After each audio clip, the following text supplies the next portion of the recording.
ನಮಸ್ತೆ. ಇವಾಗ ಬಾಳೆ ಗಿಡದ ಕೆಲಸ ಮುಗಿಸಾದ್ಮೇಲೆ ಸ್ವಲ್ಪ ಪಾಟ್ಗಳು ಒಡೆದೋಗಿರೋ ಪಾಟ್ ಇದ್ದಾವೆ ಇನ್ನೆಲ್ಲ ಅವೆಲ್ಲ ರೀಪಾಟ್ ಮಾಡ್ತೀನಿ ಇವತ್ತು. ಆ ವಿಡಿಯೋ ಪೂರ್ತಿ ನೋಡಿ ಸಪೋರ್ಟ್ ಮಾಡಿ. ಹೊಸಬರು ಯಾರಾದರೂ ಫಸ್ಟ್ ಸರಿ ಚಾನಲಿಗೆ ಬಂದಿದ್ದರೆ ವಿಡಿಯೋ ನೋಡೋರು ಸಬ್ಸ್ಕ್ರೈಬ್ ಮಾಡ್ಕೊಂಡು ನೋಡಿ ಅಂತ ಕೇಳ್ಕೊತಾ ಇದ್ದೀನಿ. ಚೆನ್ನಾಗಿದೆ, ಉಪಯೋಗ ಇದ್ದೇವೆ ಅಂತ ಅನಿಸಿದ್ರೆ ಬೇರೆಯವ್ರಿಗೆ ಶೇರ್ ಮಾಡಿ, ಲೈಕ್ ಮಾಡಿ. ನೋಡಿದವರು ನಿಮ್ಮ ಲೈಕ್ ನಮಗೆ ತುಂಬ ಮುಖ್ಯ ಆಗುತ್ತೆ. ನೋಡಿ, ದಾಸವಾಳ ಗುಲಾಬಿ ಚೆನ್ನಾಗಿ ಬಿಡ್ತಾ ಇದ್ದಾವೆ, ಎಲೆನೇ ಇಲ್ಲ ಆದರೂ ಹೂವು ಮೊಗ್ಗಾಗಿ ಹೂವು ಬಿಡ್ತಾ ಇದ್ದಾವೆ. ಇದೊಂದು ಬಟನ್ ರೋಜು ನೋಡಿ, ಇದರಲ್ಲಿ ಬರೀ ಒಂದು ಕಡೆ ಮಾತ್ರ 5 ಎಲೆ ಇದೆ, ಹೂವು ಬಿಟ್ಟಿದೆ. ಇದು ಅಷ್ಟೇ, ಇವೆಲ್ಲ ಕಟಿಂಗಿಂದ ಬೆಳೆಸಿದ್ದು, ಚಿಕ್ಕ ಚಿಕ್ಕ ಪಾಟಲ್ಲಿರೋವೆಲ್ಲ ಕಟಿಂಗಿಂದ ಬೆಳೆಸಿರೋದು ಇವು. ಇನ್ನು ಆ ಕೆಲಸ ಮುಗಿದ್ಮೇಲೆ ನಾನು ಸಾಮಂತಿಗೆ ರೀಪಾಟ್ ಮಾಡ್ಕೋಬೇಕು. ಎಲ್ಲ ಒಂದು ಕಡೆಯಿಂದ ನಾನು ಕೆಲಸ ಮುಗಿಸ್ಕೊಂಬರ್ತೀನಿ. ಮಧ್ಯ ಕೆಲಸ ಮಾಡೋಕ್ಕೆ ಹೋಗಲ್ಲ, ಯಾವುದೋ ಅಪರೂಪ ಆ ಥರ ಮಧ್ಯದಲ್ಲಿ ಮಾಡೋದು. ನೋಡಿ, ಇದು ಮಲ್ಲಿಗೆ ಕಡ್ಡಿ ಲಿಂಗಸೂರಿನ ತಂದಿದ್ದು, ಎಷ್ಟು ಚೆನ್ನಾಗಿ ಚಿಗುರಿದೆ ಅಂತ. ಬೇಗನೆ ಚಿಗುರ್ತು. ಇನ್ನು ಒಂದು ಕಡ್ಡಿ ಮಾತ್ರ ಆ ಥರ ಚಿಗುರಿದೆ, ಇನ್ನು 4 ಕಡ್ಡಿ ಚಿಗುರಿಲ್ಲ. ಇದು ದಾಸವಾಳನೂ ಅಷ್ಟೇ, ಹಸ್ರಾಗಿದೆ, ಚಿಗುರು ಬರ್ತಾಯಿದೆ. ಇವು ಚಿಗುರ್ತಾ ಇದ್ದಾವೆ, ಒಂದು ಕಡ್ಡಿ ಚಿಗುರಿಲ್ಲ. ಇದರಲ್ಲೂ 4 ಇದೆ, 3 ಹಸ್ರಾಗಿದೆ, ಒಂದರಲ್ಲಿ ಚಿಗುರು ಕಾಣಿಸ್ತಾ ಇದೆ. ಆಮೇಲೆ ಇದು ಒಂದು ನೋಡಿ, ಸುಮಾರು 8 ತಿಂಗಳಿಂದ ರೀಪಾಟ್ ಮಾಡಿದ್ನಲ್ಲ ಅವಾಗಿಂದನೂ ಇದು ಡಲ್ಲಿದೆ. ಅದಕ್ಕೆ ಅದು ಒಂದು ಕಟಿಂಗ್ ಇಟ್ಕೊಂಡಿದ್ದೀನಿ, ನೋಡಬೇಕು. ಅದು ಚೇತರಿಸ್ಕೋಬೇಕು. ಎಲೆಗಳೆಲ್ಲ ದೊಡ್ಡ ದೊಡ್ಡದಾಗಿ ಬಂದರೆ ಆ ಗಿಡ ಸರ್ವಲ್ಲ ಆಯಿತು ಅಂತ ಅರ್ಥ. ಇನ್ನೂ ಹಂಗೇ ಇದೆ, ದಿನ ಸ್ವಲ್ಪ ಹಣ್ಣರಿತಾ ಇದ್ದಾವೆ ಅಂದಾಗ ಸ್ವಲ್ಪ ಇದು ಇದೆ ಅಂತ. ನೋಡಿ, ಇದು ಸ್ಟಾರ್ ಫ್ರೂಟು ಪಾಟು ದೊಡ್ಡದು ಒಡೆದೋಗಿದೆ ಅಂತ ತೋರಿಸಿದೆ ಮೊನ್ನೆ. ಇವು ನಾನು ತಂದಿದ್ದೀನಿ ನೋಡಿ, ಸೇಮ್ ಸೈಜೇ, ಆದರೆ ಕೆಳಗಡೆ ಸ್ವಲ್ಪ ಅಗಲ ಕಮ್ಮಿ ಇದ್ದಾವೆ, ಹೈಟ್ ಅಷ್ಟೇ ಇದ್ದಾವೆ. ಇದು ಹಳೆ ಪಾಟು, ಇದು ನೋಡಿ ಹೊಸ ಪಾಟು. ಇದನ್ನು ನಾನು ಮೊದಲಿಂದನೂ ಉಪಯೋಗಿಸ್ತಾ ಇದ್ದೀನಿ. ಕ್ವಾಲಿಟಿ ತುಂಬ ಚೆನ್ನಾಗಿದೆ. ಇವತ್ತಿನವರೆಗೂ ಈ ಥರ ಪಾಟ್ಗಳು ಹೊಡೆದಿರೋವೆಲ್ಲೂ ಇಲ್ಲ ನನ್ನ ಹತ್ರ. ಬೇರೆ ಕಲರ್ ಚೇಂಜ್ ಆಗ್ತಾವೆ. ಒಂದೊಂದು ಪಾಟು ತಂದಾಗ ಅದೇ ಕಲರ್ ಇರುತ್ತೆ, ಆಮೇಲೆ ಚೇಂಜ್ ಆಗುತ್ತೆ. ಅದಕ್ಕೂ ಇದಕ್ಕೂ ಒಂದು 25-30 ರೂಪಾಯಿ ವ್ಯತ್ಯಾಸ ಇರುತ್ತೆ. ನಾವು ರೇಟ್ ಕಮ್ಮಿ ಅಂತೇಳ್ಬಿಟ್ಟು ಆ ಥರ ತಂದರೆ ಒಡೆದೋಗುತ್ತೆ. ಇದು ಅದೇ ಕ್ವಾಲಿಟಿ ನೋಡಿ, ಒಡೆದೋಗಿದೆ. ತುಂಬ ಹಳೇದಿತ್ತು, ಅದು ಬೇರೆ. ಸದ್ಯಕ್ಕೆ ಪಾಟ್ ಇರಲಿಲ್ಲ ಅಂತ ಮಾಡಿದೆ. ಅದನ್ನು ಇವಾಗ ಪೂರ್ತಿ ಒಡೆದೋಗಿ ಗಿಡಕ್ಕೆ ನೀರು ಹಾಕಿರೋವೆಲ್ಲ ಸಂಧಿಯಿಂದ ಹೋಗ್ಬಿಡುತ್ತೆ. ಗಿಡನೂ ಸರ್ವೈವಲ್ ಆಗ್ತಿಲ್ಲ. ತುಂಬ ದಿನ ಆಯಿತು, ವರ್ಷನೇ ಆಯಿತು ಈ ಗಿಡ ಇಟ್ಬಿಟ್ಟು. ಅದರಿಂದ ನಾನು ಇದನ್ನು ಫಸ್ಟು ಬಾಳೆ ಗಿಡದ ಕೆಲಸ ಎಲ್ಲ ಮುಗಿಸಾದ್ಮೇಲೆ ಫಸ್ಟ್ ಇದನ್ನು ತೆಗಿತಾ ಇದ್ದೀನಿ. ಇದನ್ನು ನಾವು ಮಣ್ಣೇನು ತೆಗಿಯೋಷ್ಟಿರಲ್ಲ, ಸುತ್ತ ಪಾಟ್ ಹೊಡೆದೋಗಿದೆಯಲ್ಲ ಅದನ್ನೇ ತೆಗೆದ್ರೆ ಸಾಕಾಗುತ್ತೆ. ಆಮೇಲೆ ಹೇಳಿದೆ ನಾನು, ಒಂಚೂರು ಲೂಸ್ ಮಾಡಿದ್ರೆ ಗಾಳಿ ಹೋಗುತ್ತೆ. ಗಾಳಿ ಹೋದಾಗ ನಮಗೆ ತೆಗಿಯೋಕೆ ಈಜಿ ಆಗುತ್ತೆ ಪಾಟು. ನೋಡಿ ಎಷ್ಟು ಹೊಡೆದೋಗಿದೆ ಅಂತ. ನಾನು ಸುಮ್ಮನೆ ಅದೇ ಥರ ಬಿಟ್ಬಿಟ್ಟಿದ್ದೆ. ಅಲ್ಲಿಂದ ಇಲ್ಲಿಗೆ ಎತ್ಕೊಂಬರೋವಾಗ ಅದು ಕೈಗೆ ಬಂತು.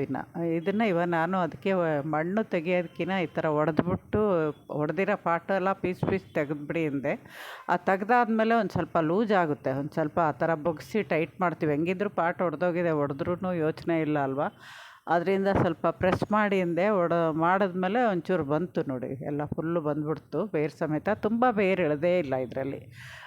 ನಾನು ಇದನ್ನು ರೀಪಾಟ್ ಮಾಡಿರೋ ವಿಡಿಯೋ ಹಾಕಿದ್ದೀನಿ. ಆವಾಗ ಜಿಗಿ ಮಣ್ಣು ಇರೋದಕ್ಕೆ ಅಷ್ಟು ದೊಡ್ಡ ಗಿಡ ಆದ್ರೂ ಅದರಲ್ಲಿ ಬೇರು ಇರಲಿಲ್ಲ. ನಾನು ರೀಪಾಟ್ ಮಾಡಿ ಹೆಚ್ಚು ಕಮ್ಮಿ 1 ವರ್ಷ ಆಗ್ತಾ ಬಂತು, ಆದ್ರೂ ಅದಕ್ಕೆ ಬೇರು ಡೆವಲಪ್ ಆಗೇ ಇಲ್ಲ. ಅದಕ್ಕೆ ಈ ಸರಿ ಈ ಪಾಟಲ್ಲಿ ನಾನು ವೇಸ್ಟು ಎಲ್ಲ ಹಾಕಿ ಮಾಡಿ ನೋಡ್ತೀನಿ. ಇದರಲ್ಲೂ ವೇಸ್ಟ್ ಹಾಕೇ ಮಾಡಿದ್ದು ನಾನು. ನೋಡಿ, ಕೆಳಗಡೆ ಇರೋ ಮಣ್ಣು ಕಪ್ಪಗಿರೋದೆಲ್ಲ ವೇಸ್ಟ್, ಕೊಳೆತು ಗೊಬ್ಬರ ಆಗಿರೋದು. ಇವಾಗ ಈ ಪಾಟಲ್ಲಿ ಯಾವ ಥರ ಬರುತ್ತೋ ನೋಡಬೇಕು. ಅದು ಅಲ್ಲದೆ ಈ ಪಾಟ್ಗಳಿಗೆ ಹೋಲ್ ತುಂಬ ಇರುತ್ತೆ. ಅದರ ಜೊತೆಗೆ ಸೈಡಲ್ಲೂ ಆ ಥರ ಓಪನ್ ಆಗಿರೋದಕ್ಕೆ ಏರು ಹೋಗಿರೋದಕ್ಕೂ ಆಮೇಲೆ ಎಲ್ಲದಕ್ಕೂ ಗಿಡ ಯಾಕೋ ಬೆಳೆದೇ ಇಲ್ಲ.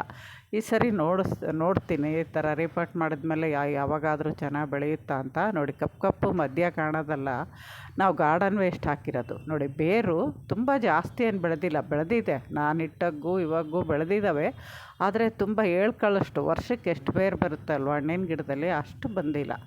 ಅಂದ್ಕೊಂಡು ಬರೋಷ್ಟು ಬಂದಿಲ್ಲ. ಇವಾಗ ಅದಕ್ಕೆ ಅದನ್ನು ತೆಗೆದಿದ್ದೀವಿ. ಮಣ್ಣು ಸ್ವಲ್ಪ ಒದ್ದೆ ಇದೆ.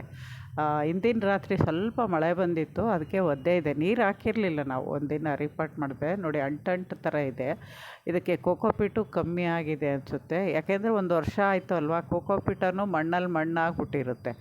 ಮತ್ತು ನಾವು ವರ್ಷದ ಮೇಲೆ ನಾವು ರೀಪಾಟ್ ಮಾಡಿದಾಗ ಒಂಚೂರು ಕೋಕೋಪೀಟ್ ಹಾಕ್ಕೋಬೇಕು. ಅದು ಅಲ್ಲದೆ ಸ್ವಲ್ಪ ಫಂಗಸ್ ಏನಾರು ಇದ್ದರೆ ಇಲ್ಲಿ ಅಂತ ಬೇವಿನ ಹಿಂಡಿ ತರಿಸಿಟ್ಟಿದ್ನಲ್ಲ, ಎಲ್ಲ ರೀಪಾಟ್ ಮಾಡೋಕ್ಕೆಲ್ಲ ಹಾಕ್ತಾಯಿದ್ದೀನಿ. ಸ್ವಲ್ಪ ಕಿಚನ್ ವೇಸ್ಟು ಇದೆ ಇವತ್ತು, ಅದನ್ನು ಹಾಕ್ತೀನಿ. ಅದನ್ನು ಹಾಕ್ಬಿಟ್ಟು ಎಲ್ಲ ಹಾಕಿ, ದೊಡ್ಡ ಪಾಟ್ ಅಲ್ವಾ, ಎಲ್ಲ ಹಾಕಿ ನಾವು ವೇಸ್ಟ್ ಹಾಕಿ ರೀಪಾಟ್ ಮಾಡಿದ್ರೇ ಸರಿ ಹೋಗೋದು, ಮಣ್ಣು ಕಮ್ಮಿ ಹಿಡಿಯುತ್ತೆ.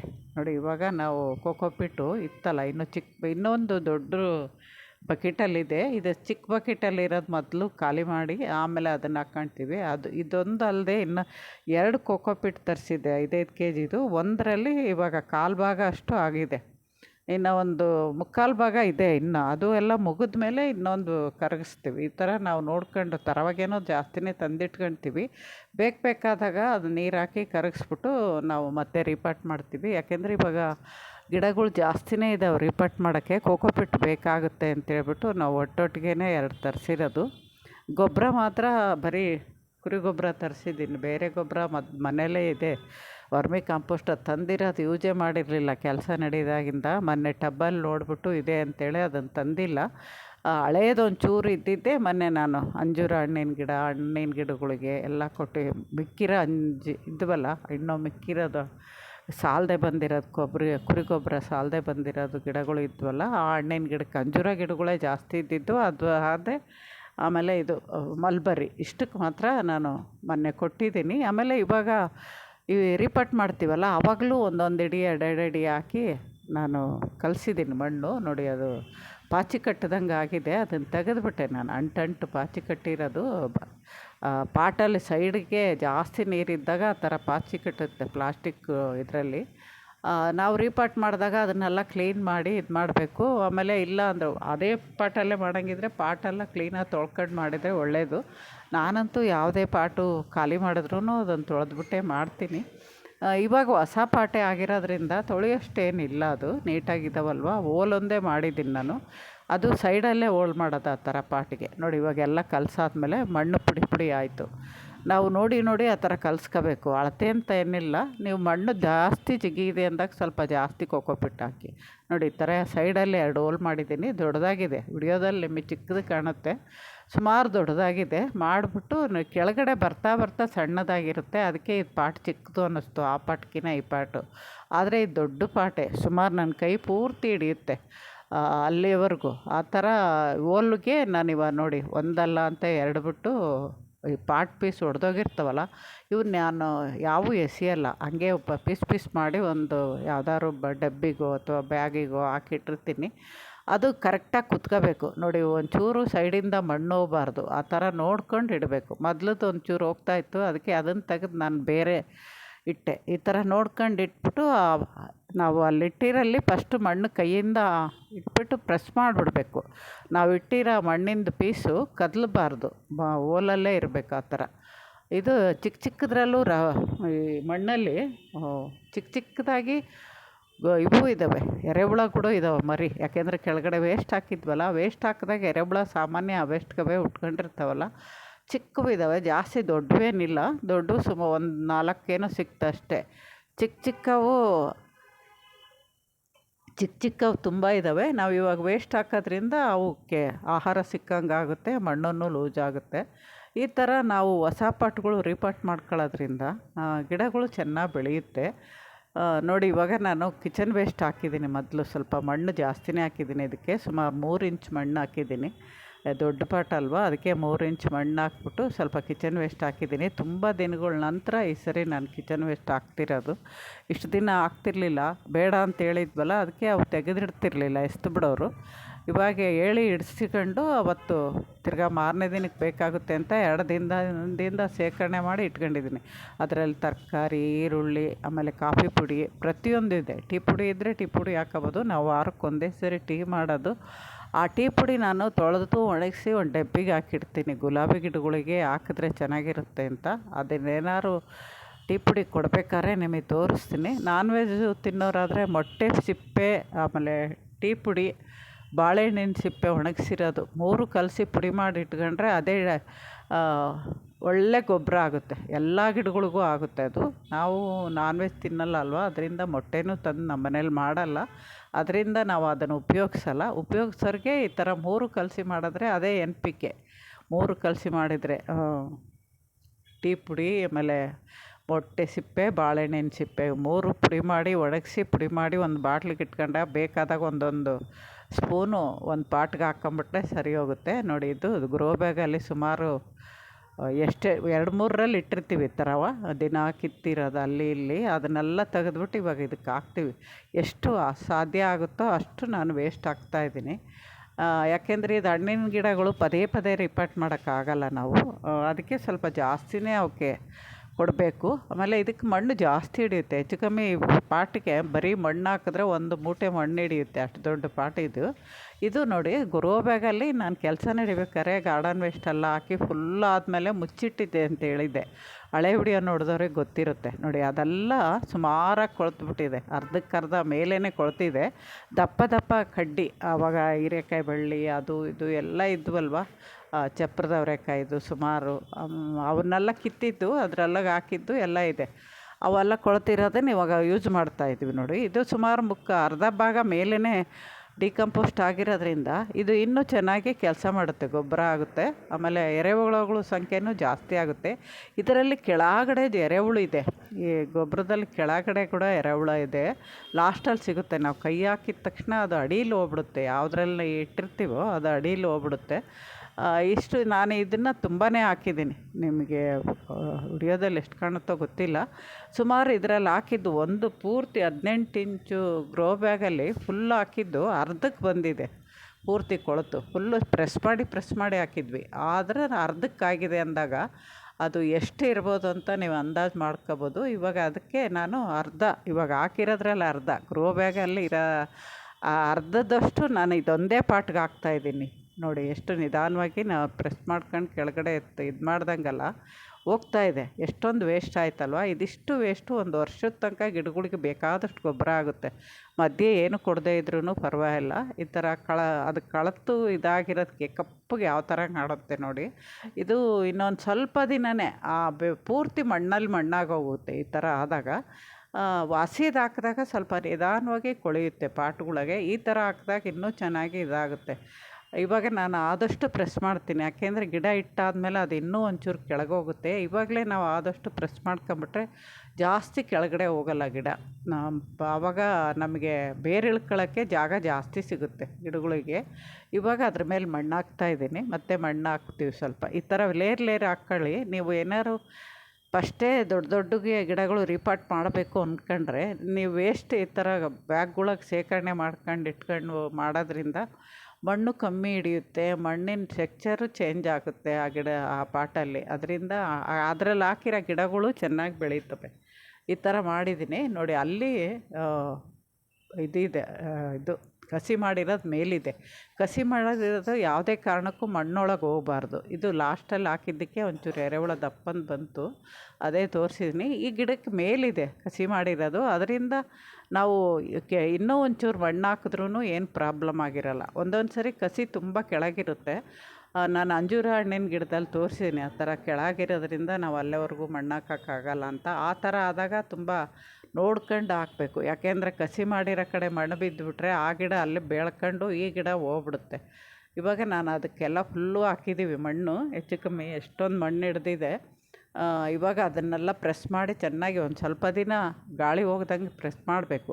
ಗಟ್ಟಿ ಆಗಲ್ವಾ ಕೈಯಲ್ಲಿ ಅದ್ಮಿದ್ರೆ ಅಂತ ಕೇಳಬೇಡಿ. ಯಾಕೆಂದರೆ ಫಸ್ಟು ನಾವು ರೀಪಾಟ್ ಮಾಡಿದಾಗ ಅದರಲ್ಲಿ ಏರು ಬಬಲ್ಸ್ ಹೋಗಬಾರ್ದು. ಅದರಿಂದನೇ ನಾವು ನೀರು ಫಸ್ಟು ರೀಪಾಟ್ ಮಾಡಿದಾಗ ಪೂರ್ತಿ ಕೆಳಗಡೆ ಬರೋವರೆಗೂ ನೀರು ಹಾಕಬೇಕು ಅನ್ನೋದು ಅದಕ್ಕೆ.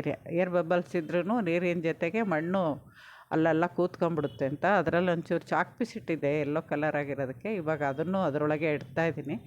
ಈ ಥರ ಪ್ರೆಸ್ ಮಾಡಿ ಇಟ್ಕೊಂಡು ಇನ್ನೊಂದು 10-15 ದಿನ ಅದ್ರ ಮೇಲೆ ಗಿಡದಲ್ಲಿ ಹೊಸ ಎಲೆಗಳು ಬಂದ ತಕ್ಷಣ ಮೇಲ್ಗಡೆ ಇರೋ ಮಣ್ಣು ಸ್ವಲ್ಪ ಕೆದಕ್ಬಿಟ್ರೆ ನಾವು ಗಟ್ಟಿಗೆ ಪ್ರೆಸ್ ಮಾಡಿರ್ತೀವಲ್ಲ ಅದೆಲ್ಲ ಲೂಸ್ ಆಗುತ್ತೆ. ಆವಾಗ ಸರಿ ಹೋಗುತ್ತೆ. ನೀವು ಪ್ರೆಸ್ ಮಾಡೋದ್ರಿಂದ ನೀವು ಮಣ್ಣು ಲೂಸ್ ಮಾಡು ಅಂತೇಳಿ ಗಟ್ಟಿ ಮಾಡಿದ್ದೀರಾ ಅಂತ ಅಂದ್ಕೋಬೇಡಿ. ಅದರಿಂದ ನಾನು ಇದನ್ನಲ್ಲಿ ಹೇಳಿದೆ, ಯಾವಾಗೂ ಹೇಳಿರಲಿಲ್ಲ. ಇದೇ ಫಸ್ಟ್ ಸರಿ ಹೇಳಿದ್ದೆ ಟಿಪ್ಸ್ ನಾನು ನಿಮಗೆ. ಫಸ್ಟ್ ಸರಿ ರೀಪಾಟ್ ಮಾಡಿದಾಗ ಈ ಥರ ಚೆನ್ನಾಗಿ ಪ್ರೆಸ್ ಮಾಡಿ ಮಣ್ಣು ಗಟ್ಟಿ ಮಾಡಿ ಅದು ಚಿಗುರಿ ಎಲ್ಲ ಬಂದಮೇಲೆ ಮೇಲ್ಗಡೆ ಮಣ್ಣು ಕದಕಿ ಅದಕ್ಕೆ ಒಂದು ಸರಿ ಎಪ್ಸಮ್ ಸಾಲ್ಟ್ ಹಾಕಿ ಸೈಡಲ್ಲಿ ಇಟ್ಟಿದ್ದೀವಿ. ಇದು ಇನ್ನೊಂದು ಪಾಟು ರೆಡಿ ಮಾಡ್ತಾಯಿದ್ದೀನಿ. ಅವತ್ತು 2 ಪಾಟ್ ರೆಡಿ ಮಾಡಿದ್ದು. ಇನ್ನೊಂದು ಪಾಟಲ್ಲಿ ನಾನು ಒಡೆದಿರೋ ಪಾಟು ಇನ್ನೊಂದಿದೆ, ಮಿನಿ ಜಾಮ ಅಂತ, ಮಿನಿ ಪೇರಳೆ ಚಿಕ್ಕದಾಗಿ ಬಿಡುತ್ತಂತೆ. ಅದನ್ನು ಆನ್ಲೈನಲ್ಲಿ ತರಿಸಿದ್ದೆ. ಗಿಡ ತುಂಬ ಚೆನ್ನಾಗಿ ಬೆಳೆದಿದೆ. ಆವಾಗ ಪಾಟ್ ಅದೇ ಹೇಳಿದ್ನಲ್ಲ, ಕಲರ್ ಚೇಂಜ್ ಆಗಿತ್ತು. ಆ ಪಾಟು ಹಳೆ ಪಾಟ್ ಬೇರೆ, ಒಡೆದೋಗ್ಬಿಟ್ಟಿತ್ತು. ಅದಕ್ಕೆ ಸೈಡಲ್ಲಿ ಒಡೆದಿರೋ ಸೀಟ್ ಪೀಸ್ ಇಟ್ಟೆಲ್ಲ ಇಷ್ಟು ದಿನ ಗಿಡ ಕಾಪಾಡಿದ್ದಾಯಿತು. ಇವಾಗ ಪಾಟ್ಗಳು ತರಿಸಿದ್ನಲ್ಲ, ಹಣ್ಣಿನ ಗಿಡಗಳೆಲ್ಲ ಇದೇ ಸೈಜಲ್ಲಿ ಹಾಕ್ತಾಯಿದ್ದೀನಿ ನಾನು ಎಲ್ಲ ಒಂದು ಕಡೆಯಿಂದ. ಒಂದು 5 ಪಾಟೆ 5 ಪಾಟೇನೋ ಇದ್ದಾವೆ ರೀಪಾಟ್ ಮಾಡೋವು ಚಿಕ್ಕದ್ರಲ್ಲಿರೋವು. ಅವನ್ನೆಲ್ಲ ನಾನು ಒಂದೊಂದೇ ಮಾಡ್ತೀನಿ. ಇವತ್ತು 2 ಪಾಟ್ ರೀಪಾಟ್ ಮಾಡಿ 2 ಗಿಡನೂ ನಾವು ಅದಕ್ಕೆ ಹಾಕಿದ್ದೀವಿ. ತುಂಬ ಬಿಸಿಲೇನಿಲ್ಲ, ಅದಕ್ಕೆ ನಾವು ಬೆಳಗ್ಗೆ ಹೊತ್ತೇ ರೀಪಾಟ್ ಮಾಡಿದ್ವಿ. ಇದು ಭಾನುವಾರ ಮಾಡಿದ್ದು. ಈ ಥರ ಜಾಸ್ತಿ ಕೆಲಸ ಇದ್ದಾಗ ಭಾನುವಾರದ ದಿನವೇ ಮಾಡೋದು. ಈ ಥರ ಮಾಡೋದಕ್ಕೆ ನಾನು ಅವತ್ತಿನ ದಿನ ನಿಮಗೆ ವಿಡಿಯೋಗಳು ಶೇರ್ ಮಾಡಲ್ಲ. ಇದರಲ್ಲೂ ಅಷ್ಟೇ, ಅದೇ ಉಳಿದಿದ್ದು ಗ್ರೋ ಬ್ಯಾಗಲ್ಲಿರೋದು ಪೂರ್ತಿ ಸುರಿದಿದ್ದೀವಿ ನೋಡಿ. ಅದರಲ್ಲಿ ಅವಾಗ ನಾವು ಜಾಜಿ ಹೂವಿಂದು ಕಟಿಂಗ್ ಪೂರ್ತಿ ಪ್ರೂನ್ ಮಾಡಿಬಿಟ್ಟಿದ್ವಿ. ಅದರದ್ದೆಲ್ಲ ನಿಮಗೆ ಕಡ್ಡಿಗಳು ಕಾಣಿಸ್ತಾ ಇರ್ಬೋದು. ಈ ಥರ ಹಿಂಗೆ ಹಾಕಿ ಮಾಡೋದ್ರಿಂದ ಇನ್ನೂ ಚೆನ್ನಾಗಿರುತ್ತೆ. ನೀವು ಆವಾಗ ತಿಳ್ಕೊಬೋದು, ಒಂದು ದೊಡ್ಡ ಗ್ರೋ ಬ್ಯಾಗು ಅರ್ಧದಷ್ಟು ಕೊಳೆತೋಗಿರುತ್ತೆ ಅಂದರೆ ಅದು ಇನ್ನೂ ಚೂರು ಕೊಳೆತ್ರೆ ಇನ್ನೂ ಕೆಳಗಡೆ ಹೋಗಿರುತ್ತೆ. ಇವಾಗ ಅರ್ಧ ಕೊಳೆತ್ಬಿಟ್ಟೆ ಅರ್ಧ ಆಗಿದೆ, ಅದು ಇನ್ನು ಕೊಳೆತಾಗ ಕಾಲು ಭಾಗನೇ ಸಿಗೋದು ನಮಗೆ, ಅಷ್ಟೊಂದು ವೇಸ್ಟ್ ಇದ್ದಾಗ. ಅದಕ್ಕೆ ಈಗ ಪಾಟ್ಗಳಲ್ಲಿ ನಾವು ಜಾಸ್ತಿ ವೇಸ್ಟ್ ಹಾಕ್ತೊಟ್ಟು ಅದರ 10% ಗೊಬ್ಬರ ಸಿಗೋದು ನಮಗೆ. ಪೂರ್ತಿ ನಾವು ಎಷ್ಟು ಹಾಕಿರ್ತೀವೋ ಅಷ್ಟೂ ಗೊಬ್ಬರ ಆದ್ರೂ ನಮಗೆ ಅಷ್ಟೊಂದು ಕ್ವಾಂಟಿಟಿ ಇರೋಲ್ಲ. ಅದಕ್ಕೆ ಆದಷ್ಟು ನೀವು ಸ್ವಲ್ಪ ವೇಸ್ಟೇ ಜಾಸ್ತಿ ಹಾಕಿ. ಹೊಸ ಗಿಡ ಇಡಬೇಕಂದ್ರಗಿನ ಸ್ವಲ್ಪ ದಿನ ಬಿಡಿ. ಇದು ನಾನು ತುಂಬ ಕೊಳೆತೋಗಿದೆಯಲ್ಲ ಅಂತ ಅವತ್ತೇ ರೀಪಾಟ್ ಮಾಡ್ತಾಯಿದ್ದೀನಿ. ಇಲ್ಲಾಂದರೆ ನೀವು ಹೊಸ್ದಾಗಿ ಇಡಬೇಕು ಅಂದಾಗ ಈ ಪಾಟ್ ಮೊದಲೇ ರೆಡಿ ಮಾಡ್ಕೊಂಡು 1 ವಾರ 10 ದಿನ ಬಿಟ್ಟಾಗ ಮಣ್ಣು ಮತ್ತೆ ಕೆಳಗಡೆ ಹೋಗುತ್ತೆ. ಆವಾಗ ಇನ್ನೊಂಚೂರು ಮಣ್ಣು ಹಾಕಿ ಮತ್ತೆ ರೀಪಾಟ್ ಮಾಡ್ಕೊಬೋದು ಯಾವಾರ ಗಿಡಗಳು. ಆ ಥರ ಮಾಡ್ಕೊಳ್ಳಿ. ಬೀಜ ಏನಾರು ಇಡೋಂಗಿದ್ರಿಗಿನ ನೀವು ಬೀಜ ಈ ಥರ ಇಟ್ಬಿಟ್ರೇ ಹೀಟಿಗೆ ಬಂದುಬಿಡುತ್ತೆ. ಬೀಜ ಇಡಬೇಕಾದ್ರೆ ಕಾಯಬೇಕಾಗಿಲ್ಲ. ವಾರ 10 ದಿನ ಗಿಡ ರೀಪಾಟ್ ಮಾಡಬೇಕಾದ್ರೆ ಮಾಡಬೇಕು ನೋಡಿ. ಇದೊಂದು ಇದು ಸ್ಟಾರ್ ಫ್ರೂಟು, ಸೈಡಲ್ಲಿ ಇದು ಮಿನಿ ಜಾಮ ತೋರಿಸ್ತೀನಿ, 2 ತೋರಿಸ್ತೀನಿ ನೋಡಿ. ಇದು ತುಂಬ ಎಲೆಗಳೇ ಇಲ್ಲ ಆ ಗಿಡ, ಅಷ್ಟು ಬೇರಿದ್ರೂ ಗಿಡ ಖುಷಿಯಾಗಿ ಬೆಳೆದೇ ಇಲ್ಲ. ಅದಕ್ಕೆ ಮಣ್ಣಿಗೆ ಹಾಕಿರೋ ನೀರು ನಾವು ಲಿಕ್ವಿಡು ಏನೂ ತಲುಪಿಲ್ಲ ಅನಿಸುತ್ತೆ, ಕೆಳಗಡೆ ಸಂದಿಯಿಂದ ಹೋಗ್ಬಿಟ್ಟಿದ್ದಾವೆ. ಇದು ಮಿನಿ ಜಾಮ, ಇದನ್ನು ರೀಪಾಟ್ ಮಾಡಿದೆ. ಇದ್ರ ಪಾಟು ತೋರಿಸ್ತೀನಿ ಯಾವ ಥರ ಹೊಡೆದೋಗಿದೆ ಅಂತ. 2 ಒಟ್ಟಿಗೆ ಇಟ್ಟಿದ್ದೀವಿ. ಈ ಥರ ರೀಪಾಟ್ ಮಾಡ್ಕೊಂಡ್ರೆ ನಾವು ಹಣ್ಣಿನ ಗಿಡ ಪಾಟಲ್ಲೂ ಬೆಳೆಸಿ ತೊಗೋಬೋದು. ಆವಾಗವಾಗ ಕೆಳಗಡೆ ಎಲೆಗಳು ಬುಷಿಯಾಗಿ ಬೆಳೆದಿದ್ರೆ ನೋಡ್ಕೊಂಡು ತೆಗಿಬೇಕು. ಇದು ಇಷ್ಟು ಬುಷಿಯಾಗಿದೆ, ತುಂಬ ಇದೆ. 2-3 ಸರಿ ಹುಳ ಬಂದು ಎಲೆ ತೆಗ್ದಿದ್ದೀವಿ, ಚೆನ್ನಾಗಿ ಚಿಗುರಿತ್ತು. ಇದಾದಮೇಲೆ ಇವಾಗ ಪಾಟ್ ರೆಡಿ ಮಾಡ್ತಾಯಿದ್ದೀನಿ ನೋಡಿ. 2 ಪಾಟು, ಇದು ಒಡೆದೋಗಿತ್ತು, ಅದು ದೊಡ್ಡ ಪಾಟು ಒಡೆದೋಗಿತ್ತು.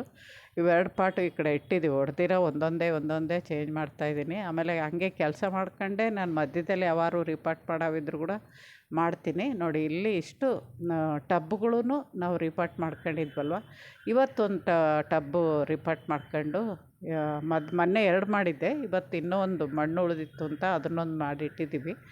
ಸ್ವಲ್ಪ ಇದ್ದಿದ್ದು ಬದ್ದಿದ್ದು ವೇಸ್ಟ್ ಹಾಕಿ. ಇಲ್ಲಿ ತೊಂಡೆ ಗಿಡ ಎಲ್ಲ ಪ್ರೂನ್ ಮಾಡಿದ್ನಲ್ಲ ನೋಡಿ, ಚಿಗುರ್ತಾ ಇದೆ. ಆಮೇಲೆ ಇನ್ನೂ ಪಾಟ್ ರೆಡಿ ಮಾಡಿ ಇಟ್ಟಿರೋಕ್ಕೆ ನಾನು ಬೀಜ ಹಾಕಿಲ್ಲ, ಹಾಕಬೇಕು ನಿಧಾನವಾಗಿ ಒಂದೊಂದೇ ಬೀಜ ಹಾಕ್ತೀನಿ. ಪಾಟೊಂದು ಫಸ್ಟ್ ರೆಡಿ ಮಾಡ್ಕೊಂಬಿಟ್ರೆ ನಾವು ಬೀಜ ಹಾಕೋಕ್ಕೆ ರೆಡಿ ಇರುತ್ತೆ ಅಂತ ನೋಡಿ. ಇದೆಲ್ಲ ಖಾಲಿ ಇದೆ, ಇಲ್ಲೆಲ್ಲ ನಾನು ಆ ಥರ ಟಬ್ ಇನ್ನೂ 3 ಇದೆ, ಅವನ್ನೆಲ್ಲ ರೀಪಾಟ್ ಮಾಡ್ಕೊಂಡು ಇಟ್ಕೊತೀನಿ. ಇಲ್ಲಿ ಒಂದು ಮಾತ್ರ ಮಣ್ಣು ಕಲ್ಸೋಕ್ಕೆ ಎತ್ತಿಟ್ಕೊಂಡಿದ್ದೀನಿ. 4 ಇದೆ ಒಟ್ಟು ಇನ್ನೂ. ಅದರಲ್ಲಿ 3 ಮಾಡ್ತೀನಿ, ಇನ್ನೂ 1 ಉಳಿಸ್ಕೊತೀನಿ. ಇವತ್ತು ಒಂದು ನೆನ್ನೆ ಅಂಜೂರ ಹಣ್ಣಿನ ಕ್ಲೀನ್ ಮಾಡ್ಬೇಕಾದ್ರೆ ತೋರಿಸಿದ್ನಲ್ಲ ಗೊಬ್ಬರ ಹಾಕೋವಾಗ, ಇವತ್ತು ಹಣ್ಣಾಗಿದೆ ನೋಡಿ, ಅದನ್ನು ಕಿತ್ತದೆ. ನಮಸ್ತೆ, ಇನ್ನೊಂದು ವಿಡಿಯೋದಲ್ಲಿ ಸಿಗ್ತೀನಿ.